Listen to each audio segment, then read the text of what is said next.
చిన్ని అయితే తులసమ్మని చూడంగానే ఇంకా మహీకైతే చిన్నప్పుడు తులాభారం చేసినప్పుడు తను ఎంత బంగారం వేసినా తను తోక్కుండా అలాగే ఉంటాడు.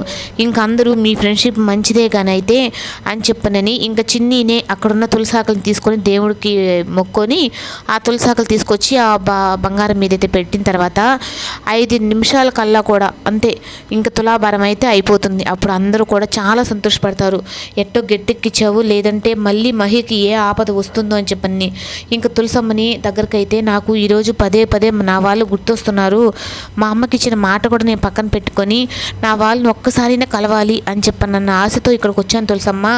నేను ఆఖరిన మా అమ్మ నేను వెళ్ళేటప్పుడు కూడా నీకే మొక్కొని మా నాన్నని క్షేమంగా రావాలని చెప్పని మొక్కొని వెళ్ళాము అని చెప్పని ఈ గుడి అంతా నా వాళ్ళతో నేను తిరిగినట్టుగా ఉంది అని చెప్పనని ఆ గుడి మొత్తం వెతుకుతూ అట్లా ఉంటుంది. కానీ తన మనసుకైతే ఏదో తనని వెతుకుతున్నారు అని చెప్పినట్టుగా నాకు అనిపిస్తుంది అని చెప్పనని అంటూ ఉంటే ఒక పక్క మహి అయితే ఇంకా చిన్ని కోసం గుడి బయట ఎవరో చిన్ని అని పిలిచారని చెప్పని బయట తిరుగుతూ ఉంటాడు.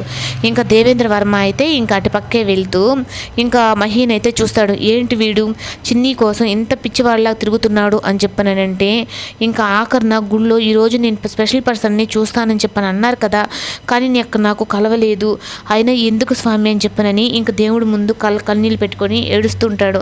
ఎందుకు నన్ను ఇంకా పరీక్షిస్తున్నావు, నా చిన్ని నాకు కనపడేలా చేయొచ్చు కదా స్వామి అని చెప్పని. ఒక పక్క చిన్ని బాధపడుతూ ఉంటుంది. మా అమ్మ మా నాన్ని అందరినీ ఈ కుటుంబంతో నాకు ఒక సంబంధం ఉంది, కానీ నా వాళ్ళని నేను చూడాలనిపిస్తుంది. లోహిత, మహి, సరళ అత్త వీళ్ళందరినీ చూడాలనిపిస్తుంది, ఒక్కసారి నాకు కనపడేట్లా చేయి స్వామి అని చెప్పని తను అంటుంది.